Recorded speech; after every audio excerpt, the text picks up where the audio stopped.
I know I usually start these by saying some random stuff, but this week I just wanted to help promote a video game which is being made that I am actually a lead writer on and also doing voice acting work for. So if you want to check out a cool thing that I'm also working on just now, the trailer is coming up, and if not, just skip ahead of the trailer and it'll be the same reaction as always. So without further ado, this is Expired Meds. You can wishlist it on Steam now, check it out.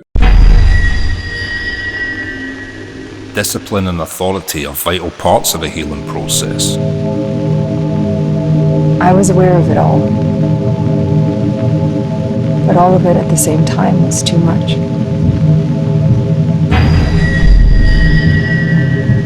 The body and mind may be resistant at first, but if the body and mind were doing what they should do, they wouldn't need to heal. It felt like I was falling in every direction at once. It didn't feel like gravity, but it always felt like falling.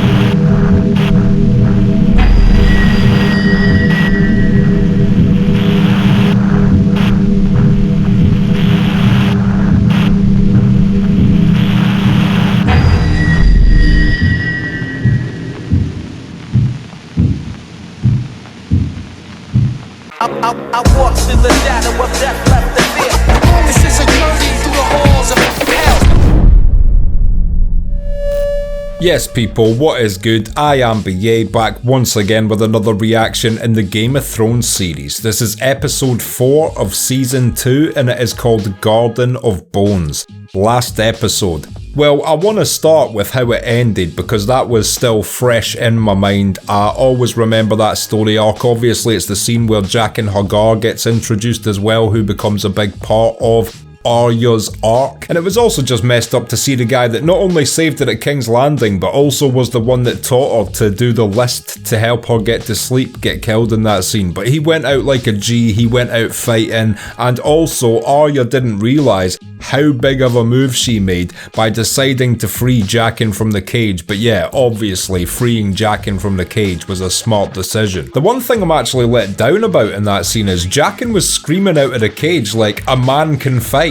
Then she let him out, and we never got to see him fight. You were fucking lying, Jaqen. You freed yourself from the cage and then sat back watching as a bunch of knights watching Initiates got slain in front of you while you were eating a fucking cracker or something. But the Lannister guards don't get Gendry in the end, again because of a genius move by Arya by noticing that the boy that dude that stole her sword had killed was next to the helmet on the ground which Gendry had, so she quickly on the fly just was like, yep, that's Gendry, and straight away saved another life. So as I pointed out in my last episode reaction, she literally saved 4 lives in that single scene. But there was no foreshadowing she was ever going to be any kind of hero, of course. Yeah, see that 2-year-old that just saved an invincible man that can change faces and kill anybody at will? Yeah, no future in that bitch. But we wanted Jon to kill the Night King and Daenerys to be queen of a perfect world. Fuck off. You motherfuckers were raised on too much Disney. Jon was destined to be king. Meanwhile, Jon, I don't want it. I don't want to be king. Okay, I'll stop, but I could break these season 8 haters' balls all day until it was just a puddle of bally pulp, and nobody wants to be seeing that. Except season 8 haters, they strike me as the type that probably like a bit of ball pulp puddle. Okay, last one. You guys are cool. I'm in the minority. I'm wrong. You're alright. Everything should have been the way you wanted it to be. And also last episode we saw Tyrion do that genius play of telling the old maester, I always forget that fucking guy's name, but you know the one, and Littlefinger and Varys 3 differing sets of information as to who he plans to wed off Princess Myrcella to, which instantly allows him to identify who's the snitch for Cersei. But also, as I brought up last episode, it's interesting that he must have made the decision in his head that whoever did snitch to Cersei, the lie that he told that person was the one that he would stick to and actually wed off Princess Myrcella to, because she does end up going to Dorne. It's like a classic riddle. He told 3 lies, but one of those lies became a truth upon someone exposing the lie. So yeah, without further ado, this is episode 4 of season 2, Garden of Bones. Let's check it out and see what it's saying to it.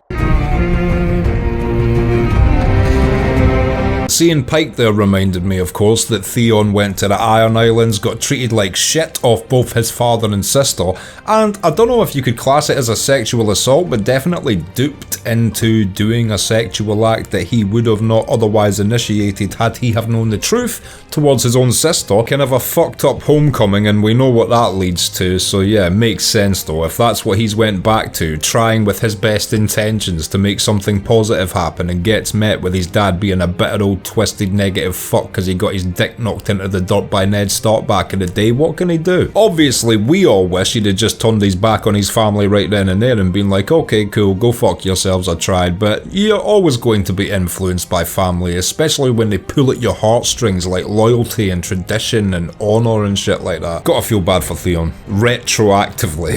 Well, it's got to be the mountain. He's the biggest. He's the strongest. Bulls are bigger than lions. Doesn't mean I'd pick a bull in a fight. That's actually a good contest. Not that I'm for animal cruelty, but if there was a method of seeing who would win that fight, I would watch the fight. I would feel bad for whoever lost the fight and think, oh, nature's so cruel. But during the actual fight, I would be heavily invested as to which style was superior. The horses seem a little spooked to you. They're horses. They get spooked by their own shadows. It's because they're standing in the rain next to Lannister guards.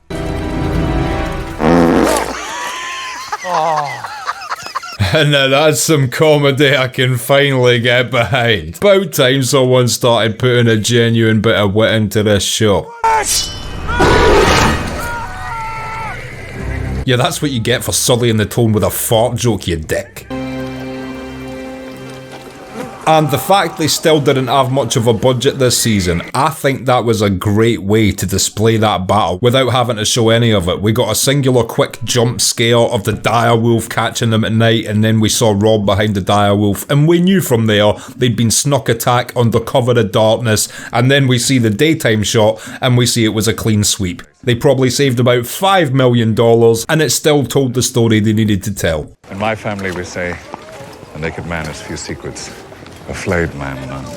What a fucking horrific motto. Can't argue with the logic though. I mean, I've never flayed someone, but if I did flay someone, I guarantee I would at least get their Twitter password. It doesn't even hurt. What will spread? If we don't take the foot now... No, you can't. Oh, what a nice new character, instantly caring about the wounded in the battlefield, causing us to strike up somewhat of an instant emotional attachment to the humanity in her. I'm sure she's gonna have a great life in this world. My sarcasm meter is up to 10 tonight, I apologise. It's just a mood thing. It's not like I sit down and think, you know what, I'm gonna be a douche. It just happens. But because I have seen this before, I feel like you guys excuse me a little bit more for, you know, taking serious things not serious, or vice versa, or fucking about a little bit as long as you're entertained kind of thing. They killed my father. That boy did. The family he fights for. Do you think he's friends with King Joffrey? Yeah, it's a very noble perspective she has, but this shit's war. These guys are soldiers. She's being a bit short-sighted here, to be honest. That should help his foot grow back. Yeah, it must be great to be able to take the moral high ground when your dad hasn't had his head cut off. I have no desire to sit in the Iron Throne. You're fighting to overthrow a king, and yet you have no plan for what comes after. First we have to... Now that side, I do agree with her on, especially if the entire system's corrupt, because you change nothing, you know, you're just cutting off one of the heads of the Hydra, and it still functions as normal the next day. So yeah, I do think if you are planning on such a bigger change as overthrowing an empire, you should at least have some sort of contingency plan in place, even if you yourself don't want to rule. I had no part. You know that. I beg you, please. Tell her of this outrage. This is fucking pathetic. Like, think about the actual setting we're watching here. A king has brought a 14-year-old child into the centre of his court, had her circled by a bunch of people trying to keep in with the king, mocking her, and then holding her at crossbow point. And you know, the last few episodes I've joked she's been delivering dialogue at gunpoint. This episode starts with her literally doing so. It's just pathetic behaviour, and you think, when the fuck is Tywin or Cersei actually going to step in and rein him in a little bit? No, my lady's overdressed. Unburden her. Oh, he's an absolute shit of a boy. You're getting prank called again next week, Jack Gleeson. Nothing but death threats. What is the meaning of this? Thank God. He becomes such a hero due to his somewhat nobility toward women he, you know, isn't being a little pervert towards in these seasons, I think. Especially how he treats Sansa. The Mad King did as he liked. Has your Uncle Jamie ever told you what happened to him? No one threatens his grace in the presence of the King's Guard. The King's Guard need to shut the fuck up because that was the best piece of advice Tyrion could give Joffrey. At the time, the Mad King was the most powerful man in the Empire. He ended up taking a knife in the back because of dumb decisions he was making. What a fucking gentleman. You gotta love that he's actually looking out for Sansa in this place because, God, without him and the Hound sort of low-key trying to look out for her, she's just got no one here, has she? I suppose she also kind of has Shay just now, but Shay also is kind of jealous toward her still just now. So it is literally just the way Tyrion's treating her. You think dipping his wick will cure what ails him? There's no cure for being a cunt. Leaving that in, worth the demonetization. Couldn't hurt to get some of the poison out. And in theory, Bronn is making complete sense. Unfortunately, Joffrey is an absolute sadist who will use any opportunity to do the cruelest thing possible, even one where it's just like, look, we're here to make you feel good and then leave. That's our only job, is to make you smile, happy, relaxed, enjoy your evening, and then fucking leave. And he's like, no! No! No. Yeah, he doesn't like his vagina getting touched instantly before he's seen a bit of foreplay. Could you hit her? For fuck's sake. I mean, that has got to be the only man in the history of mankind who has watched two women committing an act of pure beauty in front of him and thought, you know what this needs? Violence and destruction. Fucking hell. He'd want me to get his money's worth. Man, you know what? These two women could kill him with their bare hands. If I was Roz, I would have just fucking strangled this boy with that belt right then and there. Then escaped out the window with the other woman and, you know, got as far as we could before we were probably apprehended and killed, but still a better fate than what happens when they don't fight back.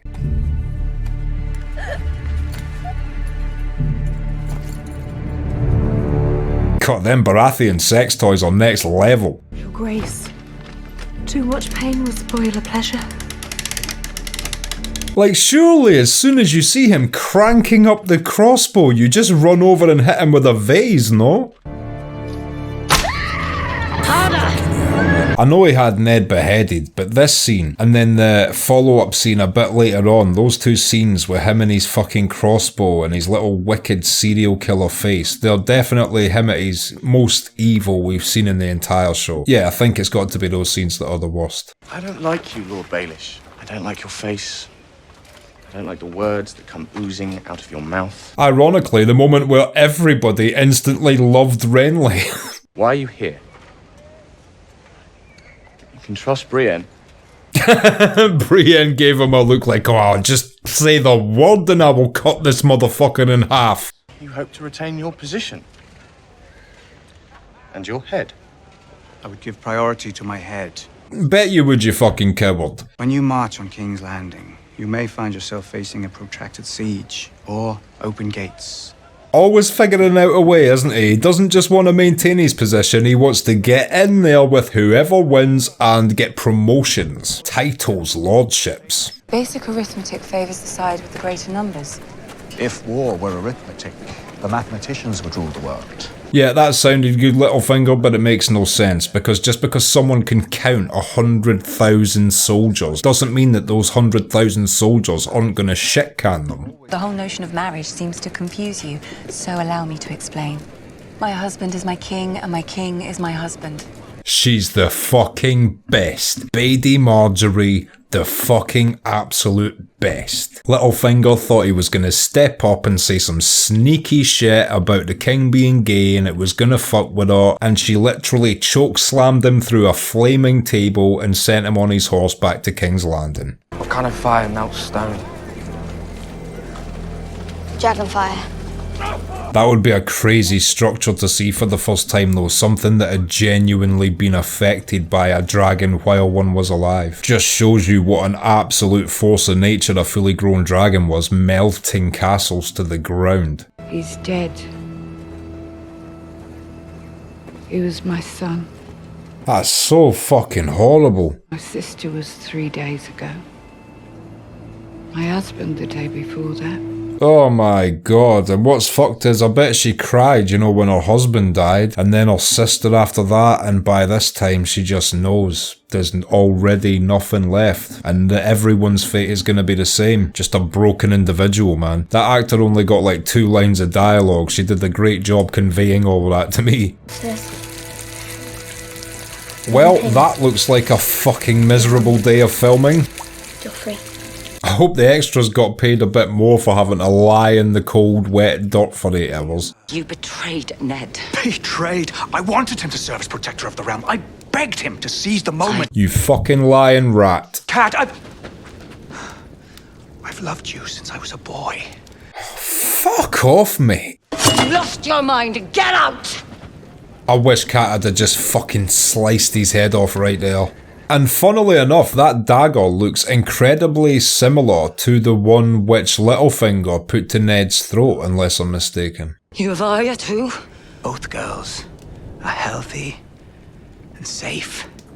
He's just such a fucking liar. Like, he can't even tell her he's only got Sansa just now and they're looking for Arya. Well, like, why not just tell her the truth one time? Lannisters will trade your daughters for the Kingslayer. Of course they will. Jaime Lannister for 2 girls. Nice to know sexism doesn't exist in Westeros. Brought you a gift. I don't want your gifts. A token of Tyrion Lannister's goodwill. I wish she knew how much of a stand-up guy Tyrion really was, because Tyrion's the best person to be in negotiation with up there. He's the only one that actually cares about Sansa or what the Starks are going through.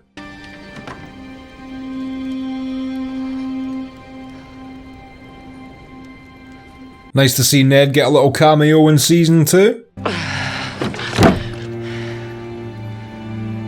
Poor Catelyn, going through so much and still being emotionally manipulated by the first person she comes into contact with from King's Landing. He told me he stares at him every day. That's why he doesn't get picked. At least he's trying to figure out a little bit of logic to the non-execution method. You gotta do something with your time as a prisoner on death row. You. Well, that's that theory out the fucking window, isn't it? God, human beings have committed some atrocities in history. I know Game of Thrones is a fantasy world, but let's not act like the brutality of human history isn't mirrored in this show, and it's not like this show has invented it. Which of the villagers aided them? I don't know. And here's another example, like, we have invented some fucking gross methods of execution through human history. Rats in a steel bucket is right up there. In my opinion, even worse than that is the bronze bull, you know, the bull they had, and it literally had pipes coming out of the nose shaped in a way that the person's screams from inside the bronze bull would sound like a bull making a noise due to the way the pipes were shaped, and then they would put a fire underneath the bronze bull and put someone in it, and then they would just hear bull noises until the person died. Like, imagine turning your death screams into a fucking quirky thing for a statue so it replicates the noise of the animal it's a statue of. You're a feature. They've turned you into a feature. Lady Stark had not thought to find you in the Stormlands. I had not thought to be here, Lord Stannis. Oh, things would have been so different if this meeting had gone well. It must be this fire priestess we hear so much about. Now I understand why you found religion in your old age. Renly could definitely beat Stannis in a battle of wits. The Iron Throne is mine, by right. All those that deny that are my foes. Yeah, Stannis is being an absolute idiot here. I know people joke like, oh, Stannis the Manus, and then quote him saying things like this, but literally, if him and Renly had teamed up here, thought, cool, we will destroy King's Landing as a team and then battle it out between us, 100% one of them would have been king. Come to me before dawn, I'll even name you my heir. Until a son is born to me. I always thought that's such a bullshit loophole, because obviously he's planning to have a son, so it's not really naming you heir at all, is it? If anything, it encourages him to assassinate you so he can definitely be king. Come the dawn, we shall see. Look to your sins, Lord Renly. The night is dark and full of terrors. Everyone needs a red lady when they're fighting. You know, you say sensible threats and shit, but then someone just comes over your shoulder with some witchy shit. So you'll be like, oh yeah, mate, what, you want knocked out? But then all of a sudden your friend comes over your shoulder and is like, beware, the crocodile chirps twice in the woodland under brush at night. Oh. You know, it would add to the fear factor of your crew to have a witchy dude. My name is Daenerys Stormborn of the House Targaryen. Don't butt in when she's about to do her badass title drops. And what should I call you? Oh, my name is quite long and quite impossible for foreigners to pronounce. Respect that answer, you know, some names are really difficult, and this dude understands through prior history that people have butchered his name and he can't be fucked with it. The beauty of Qarth is legendary. Well, the guy at the gate of Qarth has OCD. Some of my more skeptical friends refuse to believe your children even exist. That's understandable, but if I was Daenerys, I would counter that with, can you explain to me, either morally or logically, why you would only allow me entry into your city if I show you my dragons before I come in? You should let me in under the faith that I'm not a bullshitter, and as soon as I'm in your gates and my people are fed and I've drank some water, I will happily show you my dragons. Qarth did not become the greatest city that ever was or will be by letting Dothraki savages through its gates. I can also see that point. She has showed up with the Dothraki, who are just absolute ravagers of the land, so what do they expect to happen if they let the Dothraki inside? We will take back what was stolen from me and destroy those who have wronged me. We will burn cities to the ground. Sounds like she'll bring peace and prosperity to the entire land. This is who I hope gets the Iron Throne. The discussion is over, Zaro Zoan Doxos. The 13 have spoken. I am one of the 13. Fucking hell, Zaro Zoan Doxos. George R.R. Martin must have wrote that character name when he only had like 3 letters left on his keyboard. Oh man, that looks fucking beautiful. Oh man, that also looks fucking beautiful. Kinda takes away from the first time I said it now. It's a goal of silver in the village. I do not remember how the fuck Gendry gets out of this. They obviously don't kill Gendry here. What happens? Ah, shit, Tywin shows up. Thank God. Now, Tywin is not a nice man, but under the context of how horrific the crimes of war going on at Harrenhal currently are, he is an absolute godsend. Are we so well manned that we can afford to discard able young bodies and skilled labourers? It's like someone has finally shown up who has been educated. All these other guards are just plucked out of bad educations and given swords and spears. Tywin shows up with a bit of savvy and he's like, hold on, some of these guys might be like carpenters and chefs, dickhead. Dressed as a boy. Why? Safer to travel, my lord. Smart. More than I can say for this lot. Yeah, exactly. He must feel like he's surrounded by an absolute brigade of buffoons right now. Granted, they do their job as soldiers, but fucking hell, it would be tiresome if you were an intelligent person that liked a good conversation. I find that mulled wine helps me sleep. I am here at Her Grace's behest, not to drink with you, imp. Lancel has got to be the most annoying Lannister. Like, I'm completely against religion usually, but what religion did to this man was justified. Cersei must have great trust in you, allowing you into her chamber during the hour of the wolf.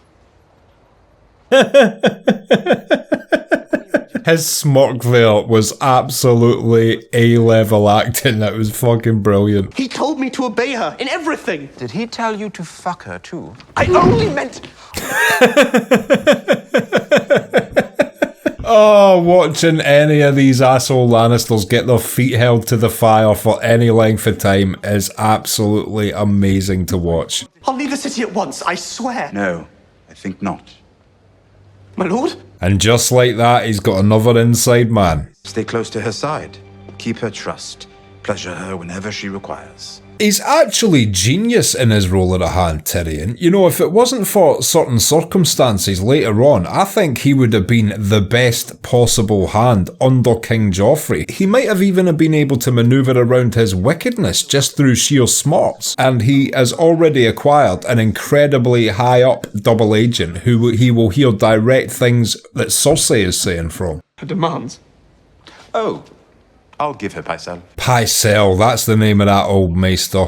I could swear that I had not harmed a single hair on his head, but that would not, strictly speaking, be true. Also shows how much Cersei values information, because the fact he's in the cells, he's not going to be able to hear anything from his spy network like usual, so it's really important to her to get him back out wandering around and hearing things. Do your knucklebones bring you luck?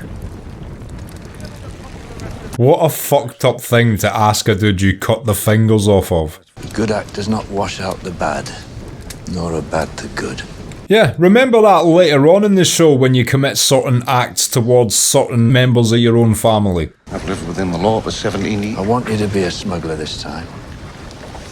Any shore, any night.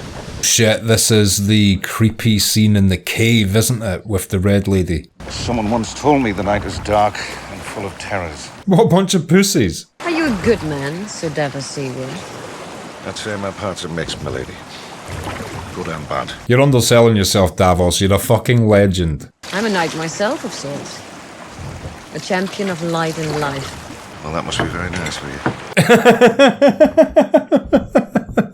That's the best way to counter witchy shit, by the way. So, like, you know, if my friend came over my shoulder in that fight before now, I was like, oh yeah, I'll knock you the fuck out, and my friend's got something to say as well, and he's like, you know, beware the moon when 2 owls hoot, otherwise one brush under the thorpwood tree might bestow you. Ooh. And you just went, that must be nice for you. Completely diffuses the witchiness. You want me.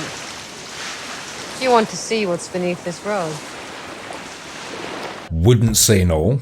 Shadows cannot live in the dark, Sir Davos. They are servants of light. Wonder what witchy dirty talk sounds like. Your penis is howling in the wind like a pentagram from the Eye of Horus. Is it? Fucking hell. There's only one God, Sir Davos. And he only protects those who serve him. Yep, whatever she said is right. Woman with the tits out is correct about whatever she just said there about religion, and I'm converting to the religion, and I'd like to praise the God of that religion right now. This would be slightly freaky if you were Sir Davos. Fucking hell, that's grim. I bet you Davos is like, oh my god! Oh, thank God, it's not Ginger. So yeah, smoke demons are a thing now. Okay, and that was episode 4 of season 2 of Game of Thrones, Garden of Bones, and I will be back in just a minute with my thoughts on that. So, Garden of Bones, what did I think of that? First of all, I want to say, I swear I've said this in several episodes prior, but this is really starting to build your gravitation toward Tyrion and the sheer wickedness of Joffrey in this episode. When we saw him with his crossbow, both with the prostitutes after Joffrey tried to calm him down, which was a horrible scene with the, you know, the Baratheon shaped staff thing, absolutely grotesque. But before that scene as well, he shamed Sansa in court while pointing the crossbow at her, and Tyrion coming, putting a cloak over her, and just taking her away from the embarrassment and the disrespect and shame and all of that Joffrey was causing her. It just makes you absolutely love him as a character. Not only is he intelligent and thoughtful and stuff, but he's literally willing to stand up against Joffrey when he's doing something that horrific. And there was a theme of Lannisters coming to the rescue this episode, because similarly at Harrenhal, it was just absolute act of brutality after act of brutality. We saw people that had just lost all hope and watched their own families being murdered in front of them, and we thought the same fate was about to happen to either Arya or Hot Pie or Gendry, and Tywin showing up when he did, like I said, is an absolute godsend. And even though some people really like him as a character, despite his flaws override his positives for me as a character, and I think he's a dislikable man, although he is intelligent and he can be witty and he sometimes can be kind. I still think the way he treats his own son is unforgivable, but yeah, at least he has a somewhat level of intelligence to understand that when you conquer a place or take prisoners, it makes sense to go through them and be like, hold on, just in case, you know, there's a builder here or a doctor or a chef or a farmer, etc., and you can use these people for their trades rather than just torture them to death. And yeah, thankfully he showed up, got all the other Lannister guards in check, saved the life of Gendry, who was about to get a rat in a steel piping hot bucket through his chest, and things are looking up in Harrenhal. Daenerys has shown up at Qarth, and when you first see this episode, I guess it's a really happy ending for her, because they are on death's door. You forget that, but they are literally on death's door. And then if they don't get into Qarth, they are guaranteed to be added to the Garden of Bones, which was the title of this episode. So that's how ominous they wanted to make it. They chose it to be the title. So yeah, just getting let into that absolute paradise and having that dude vouch for her by cutting his own hand in front of the other members of the council committee, you just think finally things are looking up. Of course, it doesn't quite happen to be the case next episode, but we don't know that at this point. The scene with Baelish bringing Catelyn Ned's remains just pissed me off, because even when he has a decent stance, if he was to tell the truth, he chooses to lie still. Like, he could have told her the truth and said, we only have Sansa just now, we're not sure where Arya is, but we are also looking for her, etc. But no, he's again just lying and lying, and knowing what Catelyn's already been through, to see her just get manipulated by someone like Littlefinger while she's still grieving and stuff like that, and bringing Ned's remains to her to appeal to her emotions as well. It's just a frustrating scene when you see a scumbag like that manage to get back out of there after having dropped his little bits of manipulation in the conversation before he left. So frustrating as well that Renly and Stannis had a face-to-face meeting, and yes, they were planning to do battle the next day, but man, that little face-to-face meeting could have ended differently. If Stannis wasn't so stubborn, I feel like Renly might have agreed to what I suggested about them joining forces just to take King's Landing and then deciding between them who deserved to be king. But Stannis is just too stubborn a guy to even agree to that, so yeah, because of that, that meeting was never going to end well, and then we saw the birth of the smoked demon baby. I absolutely loved this episode, and I can't wait to watch next week's. If you've liked this video, click like, subscribe to the channel to see more videos like this, ring the bell to be notified as to when they drop. If there's anything you want to talk about, comment down below, and share this around to anyone you think might appreciate it or want to watch these reactions along with us. My Patreon link is down in the description. If you become a patron, you get access to my blog, you get access to these reactions I put on YouTube a month and a half in advance, and you also get access to full-length versions of everything I react to. So consider becoming a patron, it helps me and my channel out so much, and until next time, I have been BA, peace.